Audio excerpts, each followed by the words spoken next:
Welcome back, everybody. I'm Sarah. I'm a sommelier and wine educator. And I'm Nicole, a sommelier in New York City as well. And we're answering FAQs that we get all the time from our guests and students. And I've got one for Nicole. Nicole. See. International varietals, also known as Cabernet Sauvignon, Merlot, Chardonnay, Sauvignon Blanc, they originally come from France, but they're grown everywhere. Mm-hmm. Are those wines important to know in, say, Turkey, South Africa, places outside of where they're originally grown? Should we, as wine consumers, pay attention to those international varietals grown in places where they aren't usually grown? Yeah, absolutely. And the important reason is that it really gives you a gauge for where that country is with their winemaking. So if you have that kind of base of knowing that, say, Bordeaux tastes like left bank Bordeaux, Cabernet Sauvignon, noble grape varietal on the left bank. Maybe it tastes full body, it has high tannin, medium plus alcohol, can be dark fruited, like blackberry, black cherry, sometimes blueberry with some oak. So you have this like framework in your mind of these classic regions from where these varietals come from. And then if you're tasting in other maybe emerging wine regions, say like, Hawke's Bay is pretty established in New Zealand, but it's still considered a new world wine. Or Chile also makes Cabernet Sauvignon. And Turkey does have a handful of Cabernet Sauvignon vineyards as well. It's important to taste these because you want to gauge where that winemaking is. You want to kind of experience what they're thinking and their maturity as a culture for wine drinking as well. Especially if these regions have native varietals and maybe you don't have a framework for them, you don't have anything to compare them to. For example, in Chile, they have Cabernet Sauvignon and most of us know what that tastes like, but they also have Carmenere. And where else is that grown or where else does that succeed? Like, if you get a quality Carmenere, how do you know it's quality? Well, you can tell by how they're making the rest of their international varietals, whether they're withholding that quality standard and from what you know from your classic wine training, your classic wine regions.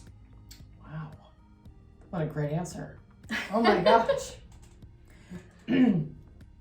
That was a great answer, Nicole. I certainly could not have spoken as thoroughly and as knowingly as you did. I think that was a great answer. Because I honestly sometimes ask, why the hell are they growing Cabernet there? It's a cooler region, or it's too hot, or fill in the blank. You know, their soil is not gravelly, and you know, because I do go back to that baseline. Is it like left bank? Yeah. But it's so important, I think, as you said, to have that framework of this is what excellent benchmark Cabernet Sauvignon or fill in the grape tastes like. What do these taste like when they're made in different regions and different climates and different exposures, and what's the winemaker doing? That's a wow. Yeah, absolutely. Yeah. South Africa, another one. Shout out to Thea. South Africa. Some great Cabernet Sauvignon in Stellenbosch. Yes. And some great sparkling wines too that are coming out of there, and Chardonnays from Franschhoek Valley, where I'm just learning has limestone outcroppings. Oh, so yeah, yes. we can taste Burgundy next to South Africa. In fact, a friend of mine who I just saw the other day has been to South Africa twice. Has supported a particular Burgundian producer, Philippe Collin, who does in fact have a project down in South Africa. I want to say it's in Franschhoek Valley. Oh, cool. But regardless, it's in South Africa. On that wine trip that she was on, she and the group went to his South Africa property. He brought along with him his Chasagnas, Poulignies, and they tasted his Burgundies side by side next to his South African project Chardonnays.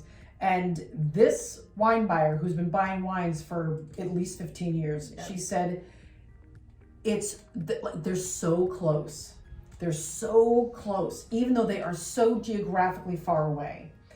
And it's because of what the winemaker believes in, how he farms, and how he raises his wines in the cellar. I love that. And I found that really fascinating. And those limestone outcroppings, I'm sure, that like create the acidity in the wine.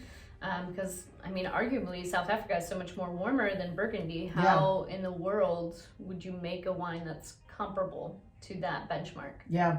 I think it comes down to the winemaker growing that grape in the right place and making sure that you bring it up the way that you want it to be brought up.